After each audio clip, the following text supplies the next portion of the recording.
The command sliced through the desert air like a blade: retrieve her weapon, now. No questions asked. 5 hardened instructors, pillars of Camp Blackwood's elite program, wasted no time surrounding the woman they'd privately dubbed the biggest administrative error in the Academy's history. What unfolded in the next 83 seconds forever etched itself into the memories of all present.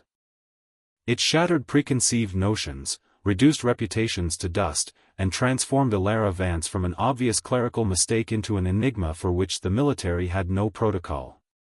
This is the tale of how a quiet woman dismantled 5 elite operatives, and why the video footage remains hidden under clearance levels that officially don't exist. Before we delve into it, something vital: unveiling stories like Elara's demands months of dedicated excavation. Scrutinized names, missing files, whispers no one dared to repeat. But it's crucial, because power doesn't always roar. Sometimes, it arrives silently and rewrites the rules. The convoy rumbled to a halt in Sector 9 of the Barren Lands training facility. The sun, a brutal hammer, was already scorching the interior of the transport as 17 candidates braced themselves for the crucible ahead. Most shared a common expression: clenched jaws, eyes darting with caffeine-fueled adrenaline. But Sergeant Rex Dalton, observing from a shaded platform above, noticed an anomaly. One of the arrivals didn't match her dossier photo. She wore civilian boots, lacked any tactical insignia, and instead of standard gear, had opted for a simple, gray tunic. Dalton squinted. She moved with an unhurried confidence, not arrogance, not fear, just a quiet self-possession. As if she had already memorized the layout, the exits, the sightlines, the personnel. Who, in the name of all that was sacred, walked into a recon assessment as if they'd already passed it? Her name was Elara Vance. Her file was pristine. Too pristine. Commander Lyra Thorne had flagged it earlier. A mere 7 pages, vague assignments, no commendations. But a single line at the bottom had chilled Thorne to the bone: previous clearance level, Obsidian Archive, a classification she'd never seen attached to a living candidate, let alone a supposed civilian. Thorne replayed the checkpoint footage 3 times. Elara hadn't gawked like a tourist. She hadn't blindly followed the others. Her gaze systematically swept the exit lanes, the reflective surfaces, the blind spots. Her emergency contact section wasn't empty, it was aggressively redacted. Dalton watched her fall into formation. Calm, silent, civilian on paper, yet there was something in her stillness that didn't belong. "She's not green," he muttered. "She's just covered in dust."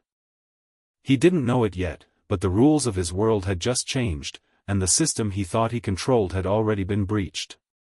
Weakness was a luxury that often led to fatalities. And sympathy? That was just weakness in disguise. At Camp Blackwood, there was no room for either, and Sergeant Rex Dalton ensured it. When the candidates assembled for their initial outdoor assessment, Dalton stood waiting on the tarmac like a predator, watching new prey stumble into his domain. The sun was already high, the sand radiating punishment. Across Range Echo 7, the ghosts of broken candidates still lingered. Obstacle courses stood like forgotten monuments, deceptively simple at a glance, but every line and corner had been engineered to expose ego and then erase it. Dalton moved through the formation, scanning faces. Most looked as expected: young, lean, all energy and no edge. And then there was her, still relaxed, hands at her sides, boots resolutely civilian. But now, someone else was watching her too. Private Cale Bishop. Cale wasn't one for many words. Raised third of 7, he'd learned to listen first if he wanted to be heard. And there was something about the woman standing next to him in formation that made the hairs on his neck prickle. At first, it was the way Elara moved, efficient, never rushed. She didn't stumble over new protocols. She didn't seek approval. She navigated the training grounds like someone who'd been there before, just not recently. Then came the weapons drill. Field strip the PX-9 adaptive rifle. Clean it. Reassemble. Time limit, 15 minutes. Most recruits fumbled. Some panicked. Others grunted their way through with misplaced confidence. Elara approached the rifle as if it were an alien artifact. She touched it as if it might bite. Her hands moved slowly, uncertainly. But Cale noticed something Dalton missed. Her hesitation was a performance. Each component came apart with practiced ease. Her fingers knew precisely where to go, what to touch, where to apply pressure, not just knowledge, but muscle memory, repetition forged in the fires of survival. She finished in just under 6 minutes, still feigning struggle, still concealing. Cale couldn't explain why, but it chilled him more than it impressed him. And Dalton? He saw only what he wanted, chose willful ignorance. Each day, his harassment grew more pointed, more personal. But Elara didn't react. Not with anger, not with fatigue. Just, yes, Sergeant, understood, Sergeant, no edge, no inflection. Cale had watched people break under far less. But Elara didn't bend. She absorbed it all like stone worn smooth by storms that never moved her. Cale began timing her runs, 7 minutes, 45 seconds per mile, on the dot, day after day. Like clockwork. Like math. That's not a pace, Cale whispered to himself one morning. That's calibration. He didn't know who Elara Vance truly was, but he was beginning to understand what she wasn't. The firing range revealed an inconsistency that had been quietly building for days, too precise to be accidental. Sergeant Rex Dalton stationed himself behind Elara Vance like he was auditioning for a war movie. Arms crossed, tone theatrical, ready to critique every flinch, every off-center shot. His smirk wasn't just confidence, it was a performance, aimed not at Elara, but at the younger recruits still too green to distinguish competence from cruelty. The targets were set at standard qualification distances, the kind that separated trained shooters from weekend warriors. Candidates fumbled through the basic stance, grip, breathing, trigger discipline. It was a cacophony of missed shots and frustrated curses. Elara stepped forward as if mimicking a checklist. Her posture was flawless, her grip exact. She raised her PX-9 adaptive rifle slowly, as if consulting a memory she didn't quite trust. The desert heat shimmered across her scope, bending the air between her and the target like a mirage. She fired. Then again, and again, each shot spaced carefully, deliberately, like she was trying not to impress anyone. When the ceasefire was called, Dalton swaggered forward, already rehearsing whatever demeaning line he planned to deliver. But the moment the target reappeared, everything changed. It wasn't 5 holes, it was 1. A single, ragged opening dead center in the bullseye. 5 shots, 1 point of entry. Master Gunner Gideon Voss, the range instructor who had trained special ops teams for over 2 decades, turned pale. He'd seen groupings like that 3 times in his life. Every time, the shooter's name had ended up redacted in records that weren't supposed to exist. But Dalton saw only what he wanted, dismissed it, mumbled something about luck, and walked away, clinging to the lie he'd built around her. Then came hand-to-hand training, and that's where everything started to crack. Dalton's style was brutal, raw dominance, brute strength. His demonstrations weren't instruction, they were intimidation. He'd slam candidates to the mat as if delivering a message, adapt or bleed. Elara was paired with Cordell, a former college wrestler who outweighed her by 70 pounds and possessed the kind of swagger that stemmed from never losing. She looked unsure, hesitant. The move she attempted was textbook, exactly as Dalton had demonstrated. Cordell went down with a thud, got up, and nodded. End of drill. Not quite. Private Cale Bishop had been watching from the edge, watching closely. What he saw wasn't hesitation. It was refinement. Right before Elara moved, her weight shifted subtly. Her grip adjusted by mere millimeters. The leverage she used wasn't what Dalton had taught. It was cleaner, faster, smarter. When Dalton attempted to correct her form, instructing her to use more force, less finesse, Elara merely nodded. But her nod didn't say, "I agree." It said, "I've done this with people who actually mattered." Each day brought fresh attempts to humiliate her, and each day Elara responded with the same robotic calm. "Yes, Sergeant, understood, Sergeant." It wasn't just unnerving, it was unclassifiable. She gave them no anger, no weakness, no tells. She was smoke in a battlefield full of fire. And no one, not Dalton, not the recruits, not even Cale, had any idea what she was truly preparing for. The breaking point arrived in week 4. Major Thorne called it the reality check drill, but everyone on base knew its true nature, an execution staged for an audience.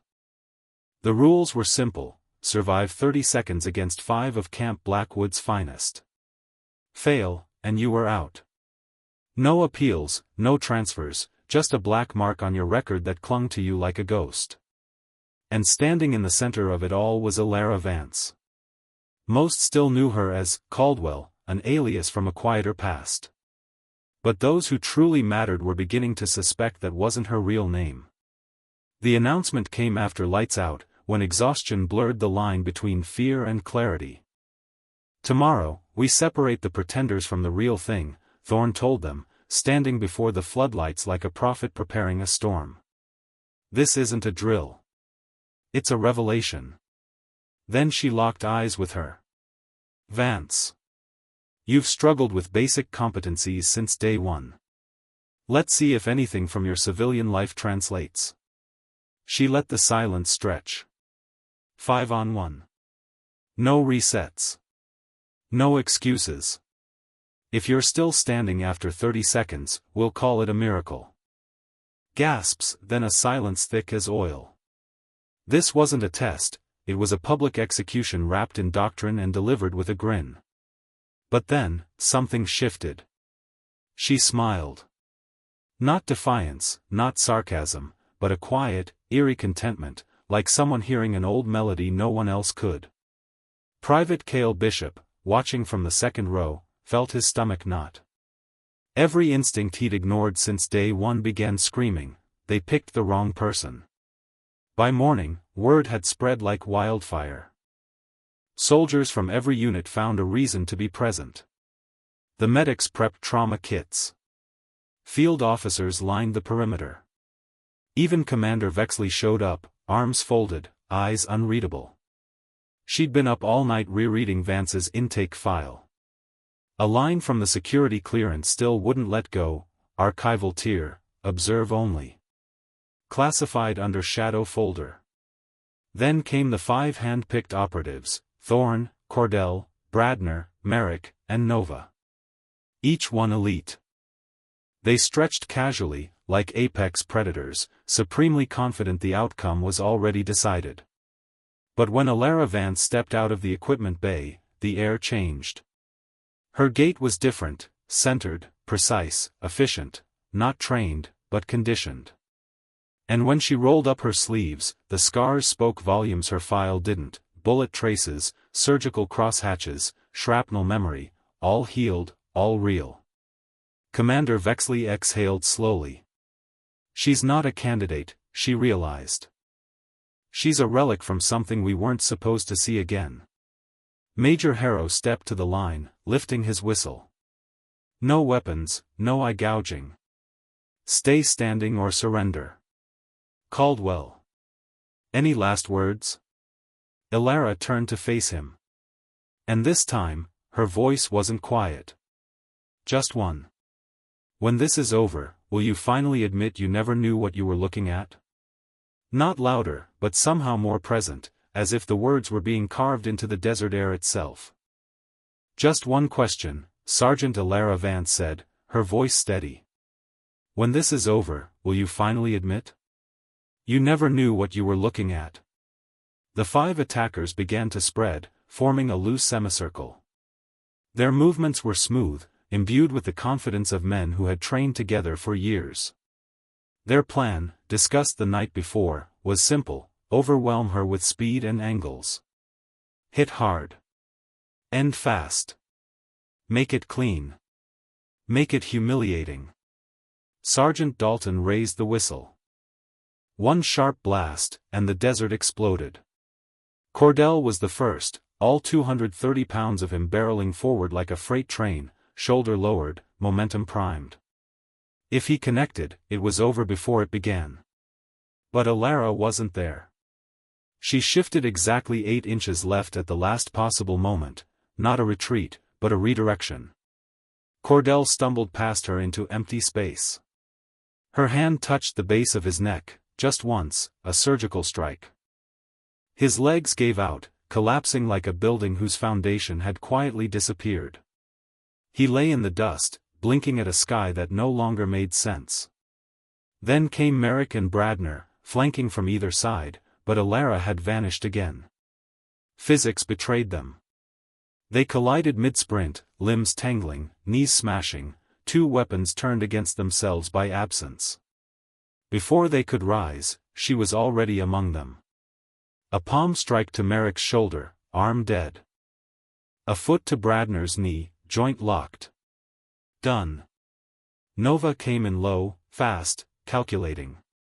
He reached for her legs, but there were no legs where legs should be. She rose above him like smoke, an elbow connecting to the base of his skull with frightening precision. He crumpled instantly. Less than 20 seconds had passed, and only one remained. Thorne, the strategist, the silent predator. Now, his hands twitched. His stance wavered. He was staring not at a sparring partner, but at something he didn't have a word for. She wasn't fighting.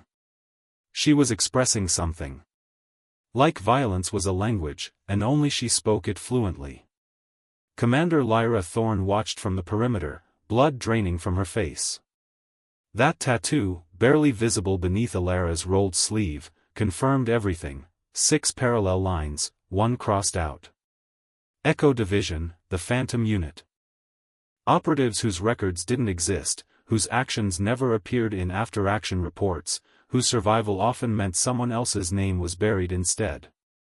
The 7th line crossed out meant she'd been presumed dead. And yet, here she stood. Thorne took a step back, then another.